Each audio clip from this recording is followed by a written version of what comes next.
Another edition of Kyle High Fight Club. I believe this is episode number 29. I'll primarily be speaking about fights from this past weekend. Just make sure I mute my own stream so you don't hear that little playback, a little echo. Stuck in a loop. Oh, and my friend Jerry's just went live on Mixer as well. Hell yeah. I'll probably check him out after I do my own little podcast. Um, so yeah, we'll be talking about for here, actually for all the parts here.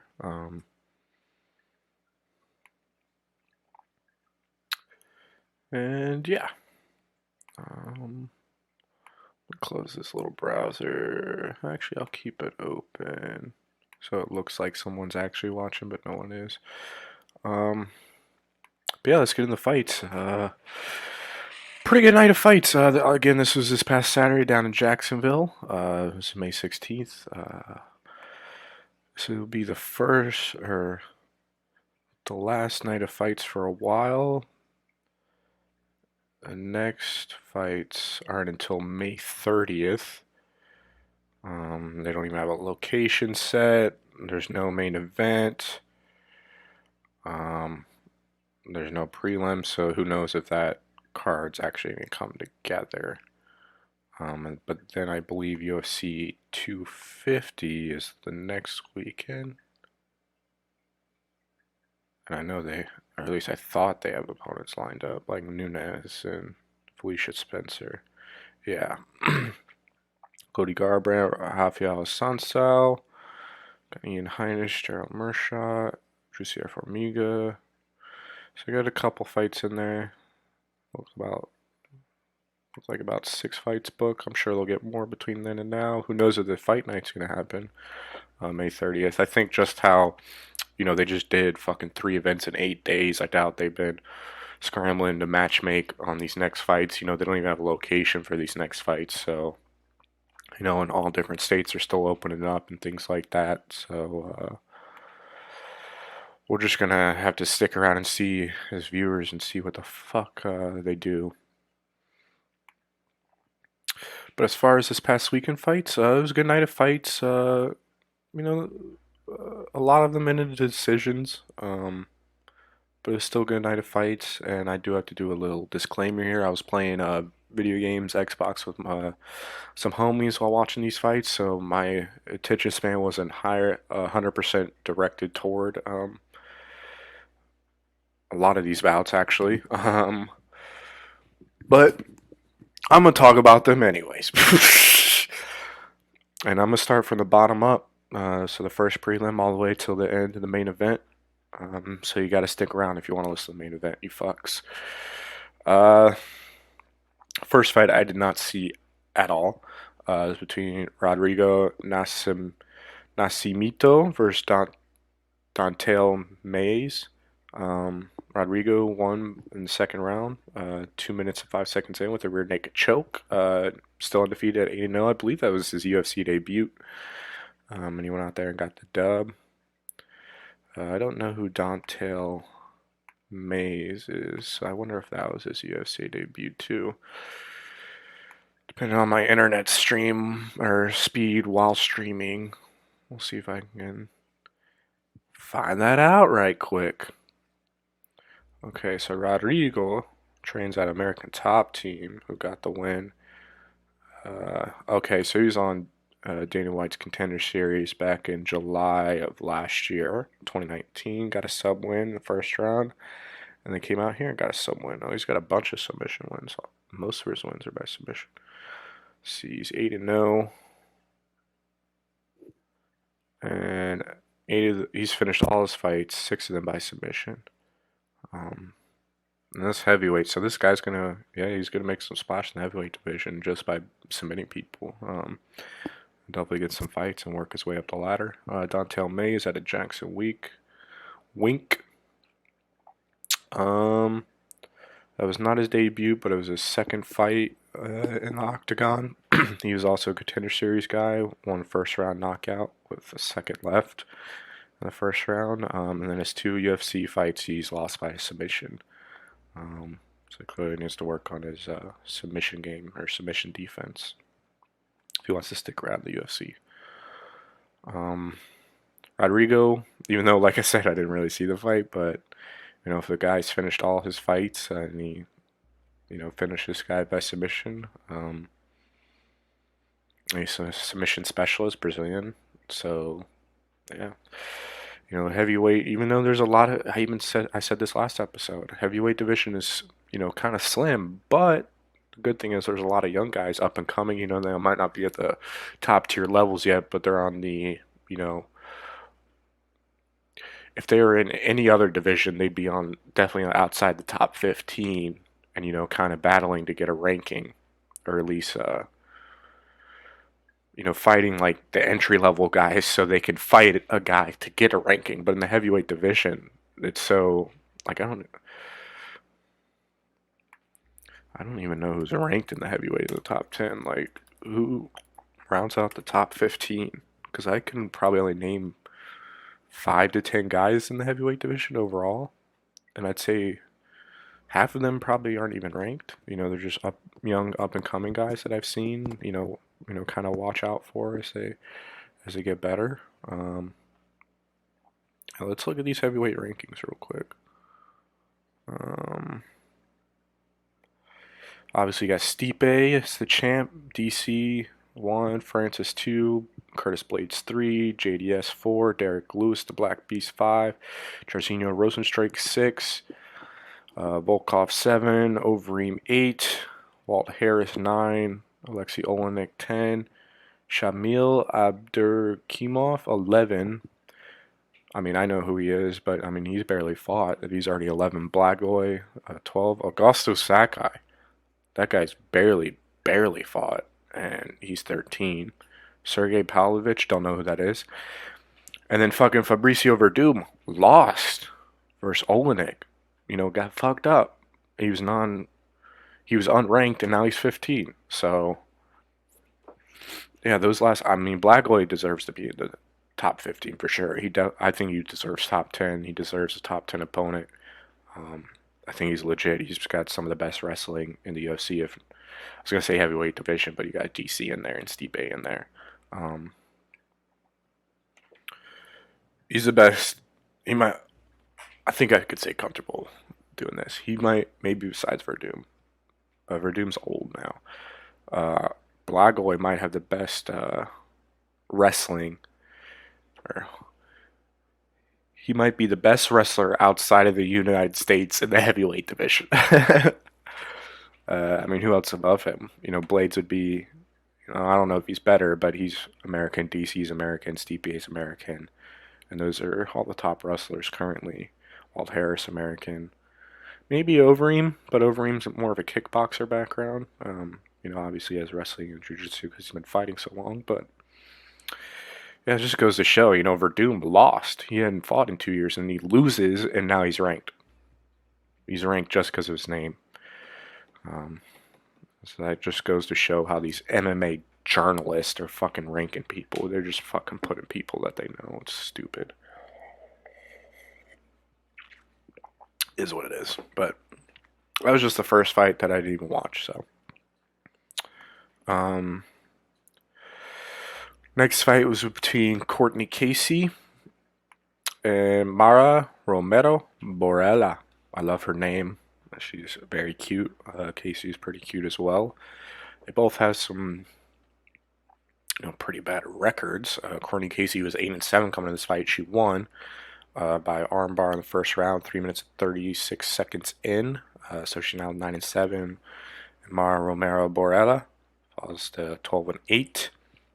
Casey had been out of the octagon, I think, for 2 years, so this was her first performance since then. She looked really good. I didn't see the entire fight, but I did see the finish. I did see the armbar. It was pretty slick.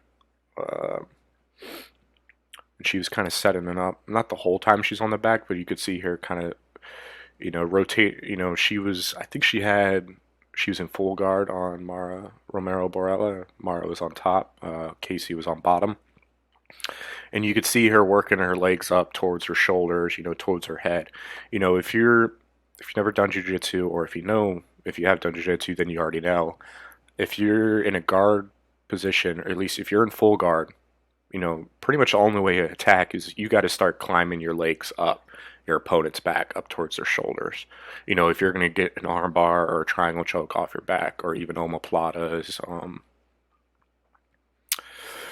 even Kimuras, like even if you're going for a Kimura off the back, it's just better to, have your legs higher up on your opponent's back towards his shoulder to try to manipulate his body and get them what you want to do, or her. So yeah, you could see Courtney Casey, on her back. She seemed very calm and collected, on her back when Mara was on top of her. So you could tell she was pretty comfortable there. Not just flailing around trying to get out, panicking, wasting all her energy. But you could see her moving her legs up Mara's back, and then she rotated her hips. I wish I could show you, because I kind of want to do it. I haven't done jiu-jitsu in fucking 2 months now, but she fucking climbed her legs up her back, rotated her hips, got the arm isolated, and fucking cranked on that bitch. And she got a tap. She even got a scream out of her, which you could actually hear. Since there's no crowd, you can hear verbal taps pretty fucking easily. So yeah, just good performance by Courtney Casey.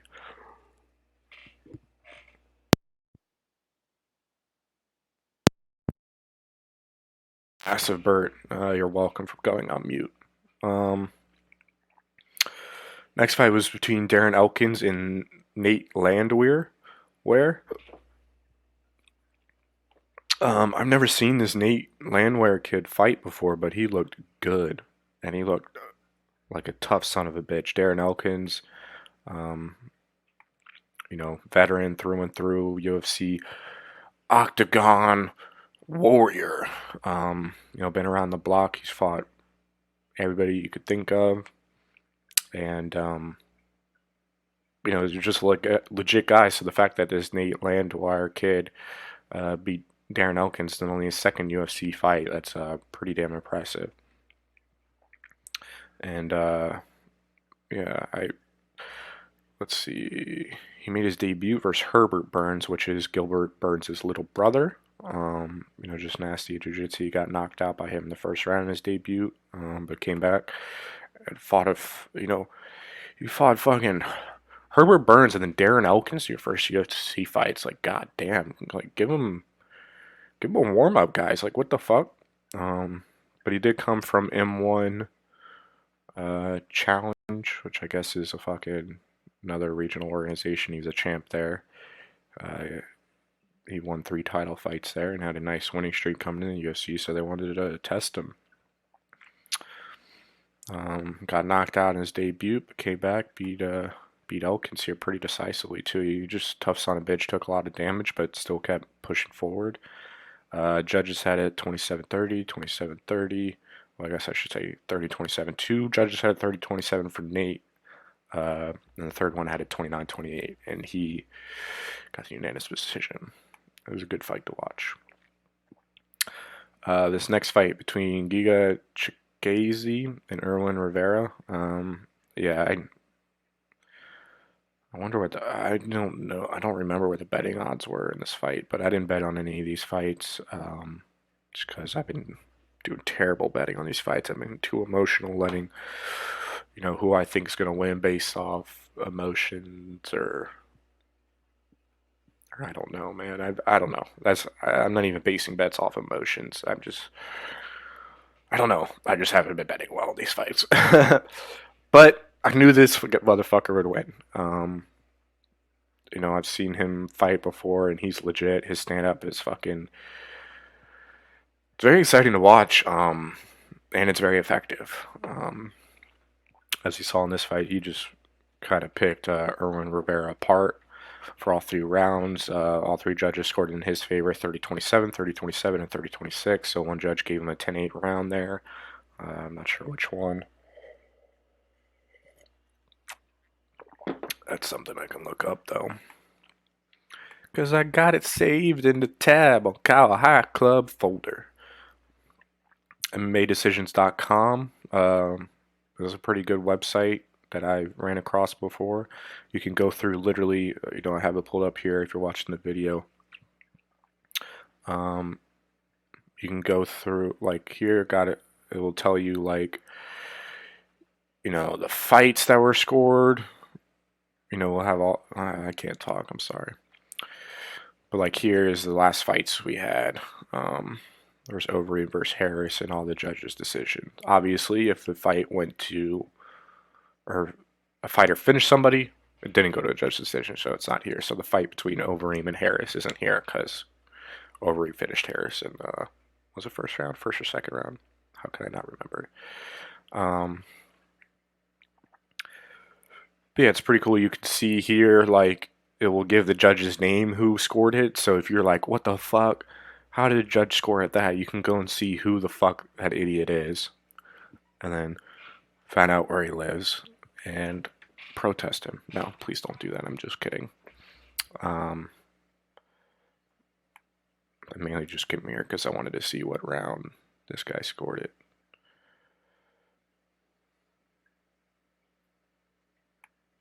And yeah, you can. Wow, that's pretty cool too. I didn't know that. You can look up. Let's see, the third round 10-8. But say, I just clicked it. But say, like, I come across a decision that I don't like. I can click on that judge's name, and it will show me all the fucking decisions he made in the past. So that's pretty fucking cool. I'm going to start using that more for sure. Especially later in these cars, there were some questionable decisions for sure. Next fight was between Anthony Hernandez and Kevin Holland. I did not watch this fight, and it looks like I missed it all. It only took 39 seconds, too, with me, so I probably should have won and rewatched that. Hernandez didn't even land a strike. It seems like Kevin Holland just went out there and fucked him up. Now I could watch it here real quick and let you guys watch it too, but I don't know if that's illegal or not. I'm pretty sure if I just stream it up on here. I have an account to ESPN Plus, but I don't think that means I could stream it to. It is after the fact, but I don't know.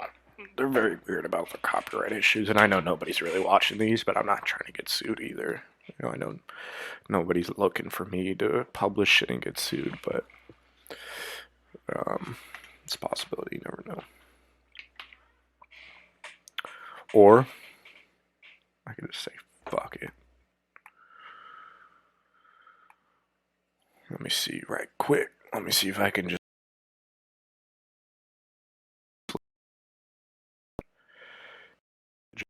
I just want to see. If it took fucking 40 seconds, let's watch it right quick. If my fucking internet can survive. See, that was Saturday.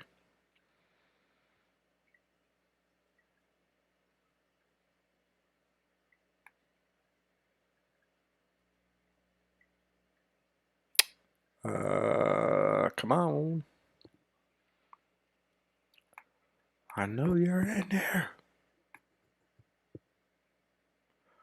Dude, come on. I know there was fights fucking Saturday. Don't fucking lie to me. Don't you fucking lie to me.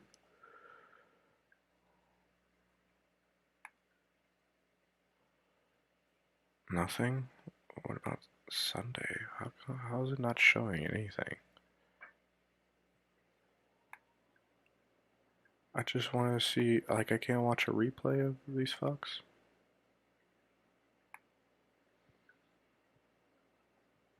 They redid their whole website again, and now it's all fucked. UFC Fight Night, that's a main card. I want prelims. UFC Fight Night replays, Ige, Anders, Yudong. That's whole main card. I don't want main card. You fucks. Alright, this is taking too long. Just tough to stream and then try to fucking search for shit all at the same time. At least with this fucking bullshit Midwest Wisconsin internet. All right, I'm exiting out. That's taking too long. But yeah, he fucked him up. Awesome, cool. Can't watch it. Fuck you guys. Matt Brown versus Miguel Baeza. Love Matt Brown. How do you not love Matt Brown? But he got knocked out here round 2, 18 seconds in by a punch. Miguel Baeza is legit. I don't know if I've ever seen him fight, and I didn't recognize his name initially. But I recognize his face, and it just looks like a fighter's face. He's only 27, 6'2", 170. Nicknamed Caramel Thunder. He's still undefeated, 9-0. He's got 2 wins in the UFC. That was his biggest challenge yet versus Matt Brown. So we'll see where he goes from there. 9-0. He's got 7 victories off finishes by strikes. So yeah, definitely that close out the prelims, but definitely look forward to see what he has to do next, and we'll see what Matt Brown does next as well. This next fight was between Song Yadong and Marlon Chito Vera. I like both these guys. I gave the edge to Marlon. In my mind, I think just because I'm a bigger fan. I really didn't know who would win this fight, but all 3 judges had it 29-28 for Song Yadong. Let me see if they had it like all the same round scoring. Yadong versus Vera. Song Yadong? I'm a Song Yadong, boy. What? You gay? T-Shay Young. So let's see here. Let's see, huh? Yeah, so all 3 judges had it the same. There's no controversy here. They each had it for Yadong in the first 2 rounds. 3rd round they gave it to Vera. So maybe if it went on to a 3rd or 4th and 5th round, obviously these guys are going to fight a 4th and 5th round. They're not really main event caliber yet. I'd watch it. But maybe Chito Vera could take that away as like a winning thing. Oh, I was coming on strong there. I would have beat him up if we kept going. If it was a fight to the death, he might have won. But it wasn't a fight to the death, so R.I.P. Take this out. Good fight, though, nonetheless. Very back and forth between 2 very exciting fighters.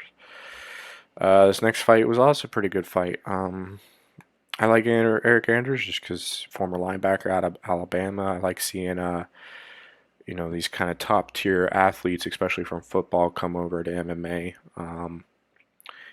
Even though I've never fought in a fucking cage before, or a sanctioned fight, but I believe that wrestling is probably the best background for mixed martial arts because with a wrestling background, you can pretty much dictate where the fight goes. If you want to keep it standing, you can keep it standing with your takedown defense. If you want to take it to the ground, you can take the guy down.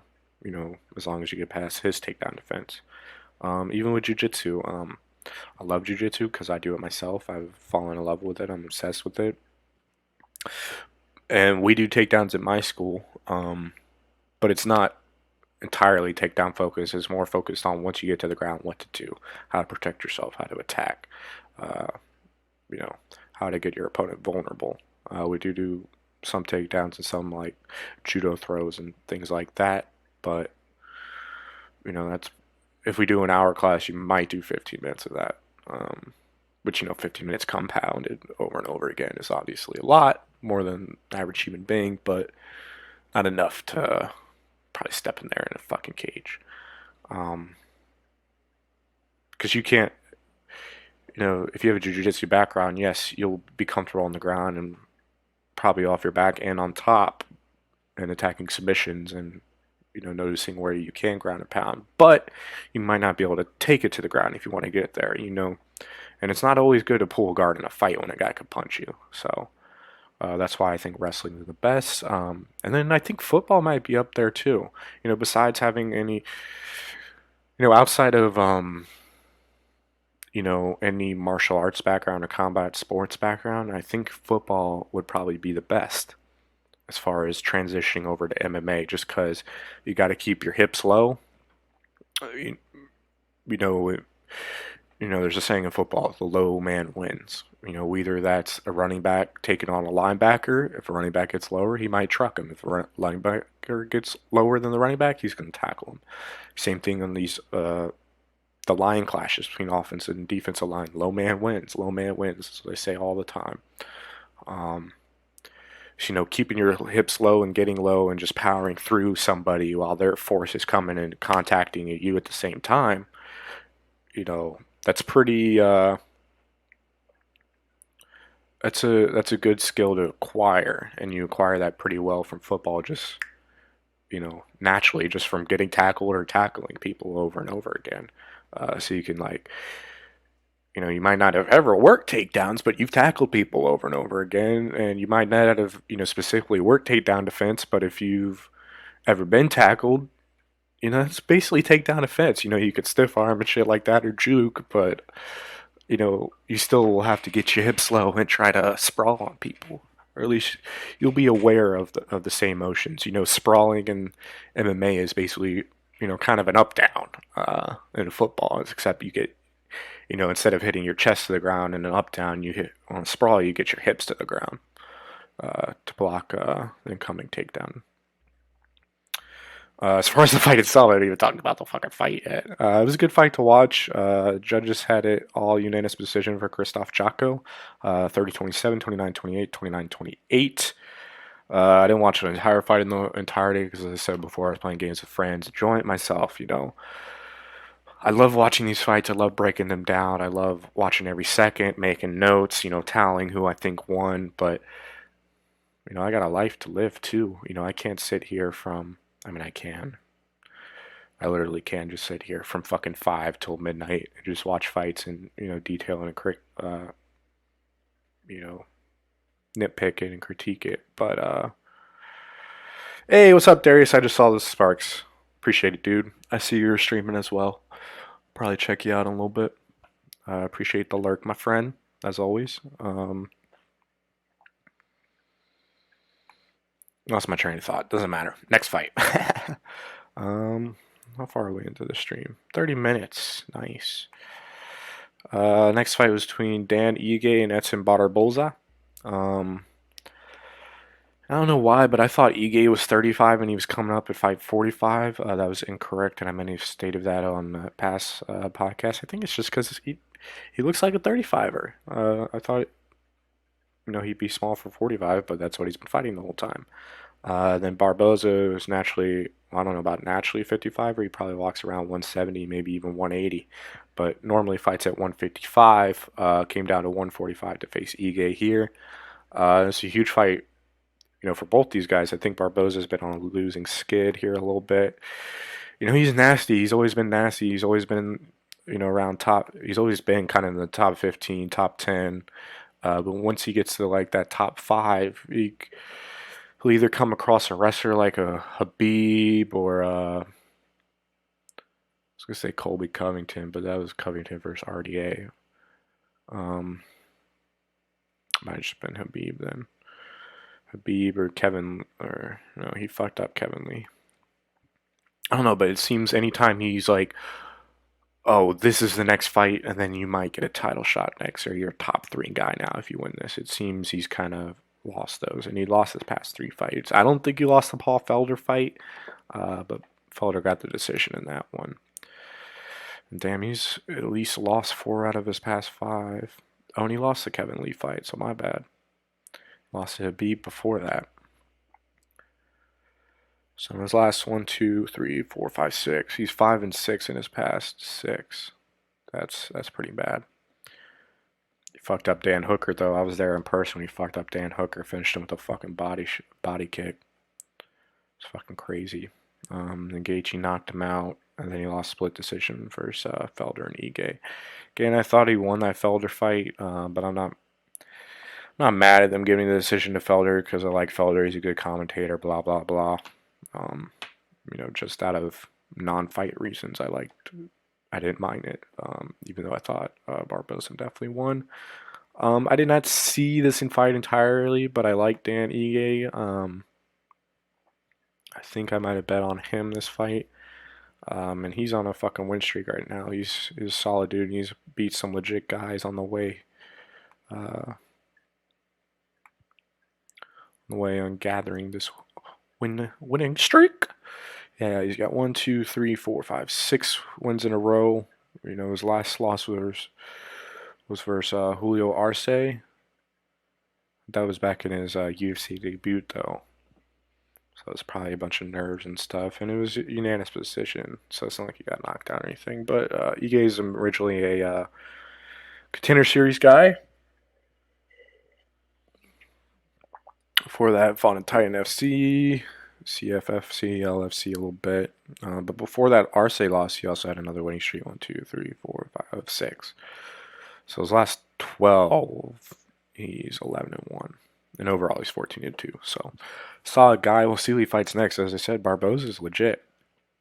You know, he's the best guy he's faced. Mursar Bektek's legit, but he also had some time off between his last fight with Ige.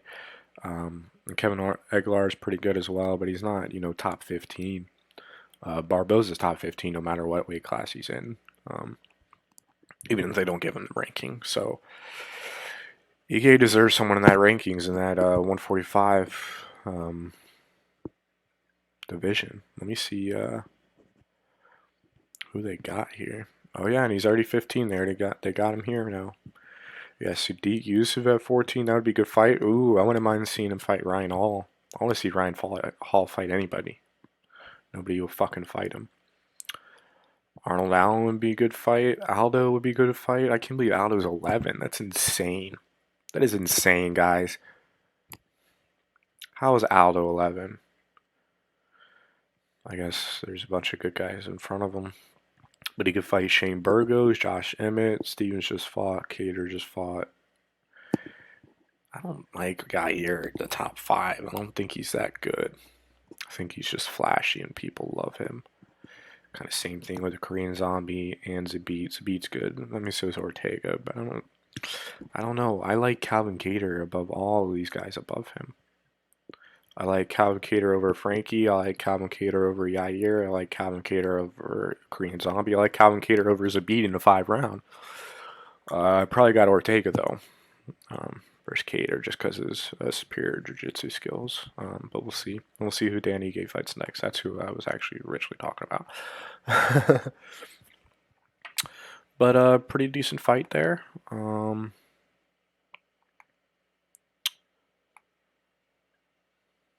It was a split decision. All 3 had it 29-28. Let's see what these judges had.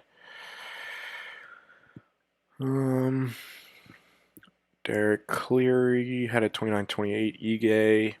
The first round for Barboza, the last 2 for Ige. Sal Diamato had the exact same, 29-28 for Ige, first round of Barboza. And then Troy Winkapal had it 29-28 for Barboza. He gave the second round also to Barboza, along with the first, and only the third to Ige.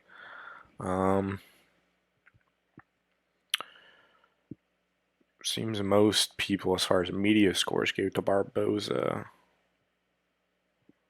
I don't know. I didn't watch the entire fight in its entirety, so I mean, I should, before I say it's a bad decision or not. But either way, excuse me, good ass fight. I can't wait to see.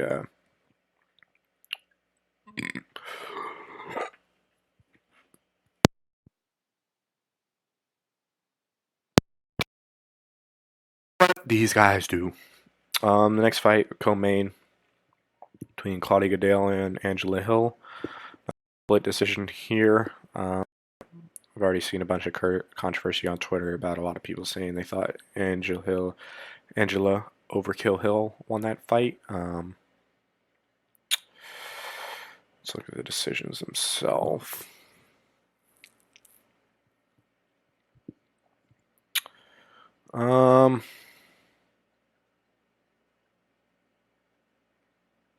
This is weird. Let's see. Sal Diamato had it. 29-28 for Hill. He gave the last two rounds to Hill. The first to Gladidel. Chris Lee and Dave Torelli had it 29-28 for Gadelia. They gave the last round and first to Gadelia. Again, I have to watch the full fight entirely, and Nick Pig can score it. It seems most of the media scores gave it to Angela Hill.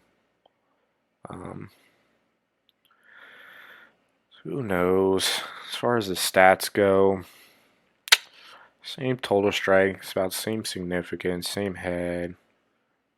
Seems Angela hit up her body a little more, and Delia had some leg strikes, but she had almost 3 minutes of ground control. So that's got to count for something, no matter what round that came. And so I don't know.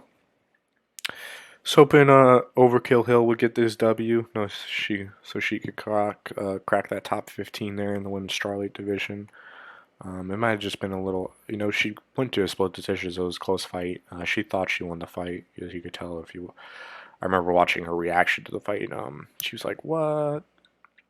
Kind of bummer for her. She's fan favorite. She's been fighting a lot. She's trying to be the female Donald or Cowboy Cerrone. Fight anytime, any place, anywhere, and she has been doing that. I think this was her third fight already in 2020, which is insane considering that 2 months we weren't allowed to have fights. And I think she said she'll fucking fight on the next card too. Just give her an opponent. But I'd like to see her versus a top 15. And obviously, Caladelio was 6. And, she held her own. Even won in some people's opinion. So, let's see her face Amanda Hebus, Alexis Grasso, Felicia Herring, Tisha Torres, Yan Juan, Cynthia Gavia, Marina Rodriguez, Karate Hottie. That'd be a good fight. Her and Karate Hottie. They would just stand there and train. The Muay Thai versus karate. I don't like her versus Carla Esparza. I like her versus Nina Ansaroff, but I think she's like pregnant right now. So I don't know. Even though Hill lost, I'd still like to see her fight a top girl. And Claudia Gadelha won, but I don't like her chances versus any of the girls above her. I might give her the nod versus Nina Ansaroff, but I don't like her versus Joanna. I definitely do not like her versus Tatiana. I think Rose would manhandle her. Not manhandle her, but pick her apart on the feet. I think Jessica Andrade would probably manhandle her. And I think Whaley would fuck her up. So I'm not sure who she fight after her, but whoever she fights next is going to be a tough ass fight. You can guarantee that. So only got one more fight left to bullshit about 40 minutes here into the stream, so pretty good timing. This is a crazy fight for how long it lasted. Walt Harris had Overeem hurt in the first round. He was throwing heavy bombs, trying to finish him. I think he just had an adrenaline dump. He let his emotions, with everything that's happened, with his stepdaughter. And then, he got Overeem hurt. If he could finish Overeem in the first round, that's huge, and that's going to propel him, that next stage, as far as stardom, as far as, competitors, money, all of it. With this shitty story in the background, it's obviously terrible, but along with it, he had a lot of eyes on him, a lot of people rooting for him to win. So if he had capitalized there in the first round and knocked out a fucking legend in Overeem, future UFC Hall of Famer, that would have fucking propelled him to the next level, which would have been dope to see. Fortunately, did not happen. Overeem, a fucking crafty ass veteran he is. I thought he was done in the first round. I think I even screamed, not screamed, but at least said out loud, "Oh, stop the fight, he's done." Thankfully, the referee did not, and he let Overeem use his jiu-jitsu. He, for a big-ass dude, he had some nice jiu-jitsu off his back to just keep him away with his open guard techniques and stuff like that. It's pretty cool to see from such a big man. So yeah, I think Walt won that first round. He just, he just busted his load, man, as we had in that first round. So it just kind of, he had nothing left coming out there in the second. And I think you could kind of see that in his eyes as well. Overeem ended up hurting Walt there in the second, getting on top of him and finishing with punches. It was a little sad to see there at the end. You could tell that Walt was just exhausted, and that he also wasn't too versed on his back or being mounted. He hasn't been there too many times in training camp. He's such a big guy. I doubt people put him there. Um, Easier said than done, obviously, when you got Overeem raining bombs on top of you. With Overeem's control, and he's been around for so long. He's been doing jiu-jitsu, wrestling, MMA, so much longer than him. So I think it was just experience and technique that overwon, that got him the fight. And basically, just not mental willpower, but it's not even all mental. I mean, if you blow your load, it is kind of all mental because you don't like compose yourself and just stay with the game plan and kind of pick him apart. Instead, he kind of rushed and threw all he could at him, a brief like 30-second period, and kind of just blew his load. And he was kind of done after that. He'll definitely come back. Can't wait to see who will fight next. Can't wait to see who Overeem fights next. Overeem's he wants that one last shot at the title. Which would be cool to see if he can get it done. Who else is in front of him? Got Volkov, Rosenstrike, who just lost, Black Beast, JDS, Curtis Blades, Francis. Those are all good fights for him. I think he's got to fight. He's definitely going to fight at least once more before you give him a title shot. Because DC and Francis are next. That's without a doubt. You can't give it to anyone else there. But who knows what's going on with Stipe? So I don't know, man. Heavyweight division's very weird with the Stipe DC stuff. They need to just make that fight happen. DC needs to retire, and then we could free up the division for guys that are sticking around and actually fighting. So I don't know. All in all, great night of fights. Appreciate you tagging along, listening, guys. Appreciate the Jarius, Henry for the, I didn't have the host, but the Sparks and the Lurk and the View while I'm streaming live here. Far as future episodes, I'm going to try to do a Kyle High Club, sometime later on this week. So tune in for that. As far as, I haven't decided who I'm going to have on as guest or whatever. Maybe I'll just get my brother again. I don't know. I haven't decided. Might just do it myself. We'll see. As far as next Kyle High Fight Club, that is to be TBA, as you see here. The next official fight that they have scheduled is May 30th, but there's no location yet, and there's not a single fight set up. So, I mean, that's 2 weeks from now, and they pulled off, 3 events in fucking 8 days with, minimal, preparation, with maybe a month to put together all 3 cards and production and all that shit. So, if they have this set up for the May 30th, I think it will happen. But until then, I'll have to just see and check and see what's going on. If they do have the event, I'll have a preview episode for sure. And